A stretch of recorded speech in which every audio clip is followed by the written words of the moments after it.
दोस्तों, क्या आप एक ऐसे टेलीस्कोप के बारे में जानते हैं जो करीब 45 सालों से अंतरिक्ष में मौजूद है?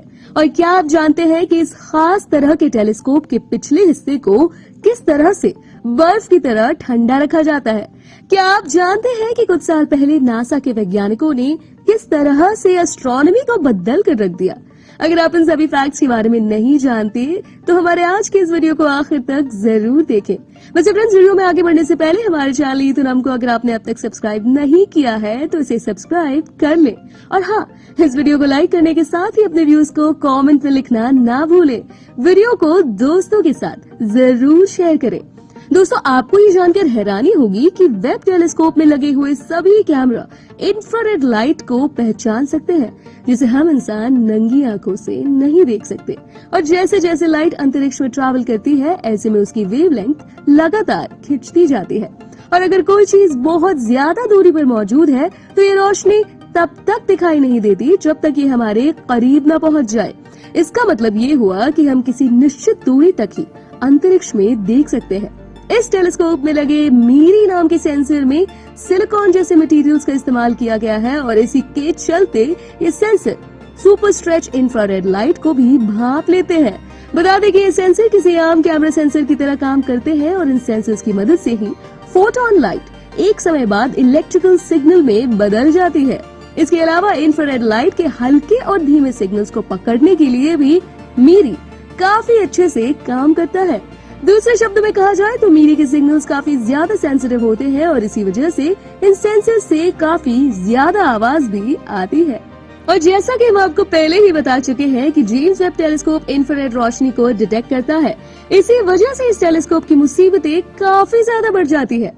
दोस्तों, ये तो आपको भी पता होगा कि हमारे ब्रह्मांड में मौजूद करीब करीब हर ऑब्जेक्ट हीट एमिट करता है और इनमें से कुछ ऑब्जेक्ट लाइट की फॉर्म में ऐसा करते हैं और कुछ ऑब्जेक्ट्स खास गर्म नहीं होते, जिसके चलते उनमें से दिखाई देने वाली रोशनी नहीं निकलती और इन्हीं उपकरणों में से हमें ना दिखाई देने वाले इंफ्रारेड रोशनी निकलती है।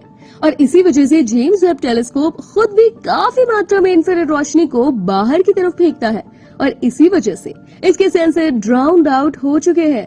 ऐसे में जरूरी हो जाता है कि इस टेलीस्कोप से निकलने वाली इंफ्रारेड रोशनी को सीमित किया जाए। इसके लिए इस टेलीस्कोप में लगे कैमरे के टेम्परेचर को काफी कम करना होता है। इसी वजह से मीरी को जेम्स वेब टेलीस्कोप के ऊपर मौजूद 5 परतों के नीचे लगाया गया है और इसी वजह से ये टेलीस्कोप काफी ज्यादा मात्रा में गर्मी फेंकता है और इस टेलीस्कोप में लगे कैमरे को ठंडा रखने में मदद करता है।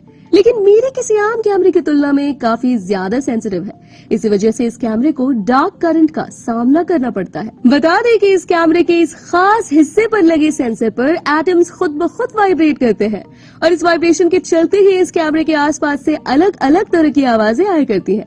हालांकि अगर इस कैमरे के आसपास का तापमान कम कर दिया जाए तो इसके आसपास मौजूद एटम का वाइब्रेशन भी कम हो जाएगा और ऐसे में डार्क करंट भी पहले से फीका पड़ जाएगा। जब इस कैमरे के आसपास का टेम्परेचर -267 डिग्रीज के करीब पहुंचेगा, उसके बाद ही इस कैमरे के आसपास से आने वाली आवाजों के साथ साथ इंफ्रारेड सिग्नल्स शाइन करेंगे। लेकिन नासा के वैज्ञानिक इस कैमरे का तापमान -267 डिग्रीज कैसे करेंगे? बता दें कि जेम्स वेब टेलीस्कोप के नीचे एक खास तरह की ट्यूब लगी हुई है, जिसके माध्यम से इस कैमरे के आसपास के तापमान को ठंडा किया जा सकता है। इस ट्यूब के अंदर 2 पिस्टन्स मौजूद हैं जो लगातार बैक एंड फोर्थ मूव करके ट्यूब में मौजूद हीलियम को कंप्रेस करते हैं। इस मूवमेंट के चलते ही टेलीस्कोप के निचले सिरे में बेवजह की झंझनाहट होती है। इसलिए वैज्ञानिकों ने सोचा है कि दोनों ही पिस्टन को ऑपोजिट डायरेक्शन में एक ही समय में मूव कराया जाए। ऐसा करने से टेलीस्कोप के निचले हिस्से में झंझनाहट पूरी तरह से खत्म हो जाएगी। टेलीस्कोप के निचले हिस्से में 3 मेटल शीट्स भी लगानी पड़ी। ये शीट्स उन जगहों पर लगाई गई जहां पर ठंडा और गर्म गैस आपस में मिलती है। ऐसे में गैस इन शीट्स के आर पार निकलने के साथ साथ कुछ गैस इस शीट के अंदर भी अब्सॉर्ब हो जाती है। ऐसे में टेलीस्कोप के इस खास हिस्से के अंदर गर्मी छा जाती है और फिर ये हीट रेडिएटर्स के साथ बाहर निकाल दी जाती है और फिर चेंबर में मौजूद ठंडे तापमान को भी बाहर निकाला जाता है। ऐसा करने से चेंबर का तापमान 27 डिग्री तक नीचे पहुंच जाता है और धीरे धीरे यह तापमान -256 डिग्री के करीब पहुंच जाता है। बता दें कि पल्स ट्यूब से कुछ ही दूरी पर पिस्टन का एक और सेट मौजूद होता है जो हीलियम को कंप्रेस करने का काम करता है। ये पूरी प्रक्रिया एक बड़े से ट्यूब में होती है और इस ट्यूब की मदद से ही हीलियम को ठंडा किया जाता है। ऐसे में हीलियम का तापमान -256 डिग्री सेल्सियस के करीब पहुंच जाता है, लेकिन इसके बावजूद भी हीलियम इतनी ज्यादा ठंडी नहीं होती और इसके बाद हीलियम गैस को एक लंबी दूरी तय करके 10 मीटर लंबे ट्यूब में कोल्ड हेड असेंबली तक पहुंचाया जाता है। बता दें कि इस असेंबली के अंदर एक और हीट एक्सचेंजर लगा होता है। इसके अलावा टेलीस्कोप के हिस्से में एक छोटा सा होल भी मौजूद होता है। हीलियम गैस इसी छेद से चेंबर के अंदर पहुंचती है। इस छोटे से होल की वजह से हीलियम चेंबर के अंदर फैलने से पहले ही कंप्रेस हो जाती है।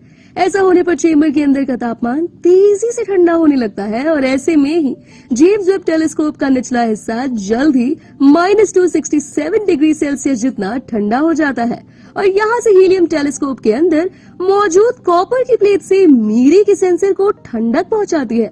जेम्स वेब टेलीस्कोप से पहले आज तक किसी भी टेलीस्कोप के हिस्से को ठंडा बनाने के लिए इस खास तरह की टेक्नोलॉजी का इस्तेमाल नहीं किया गया था, जो सच में अपने आप में किसी करिश्मे से कम नहीं है।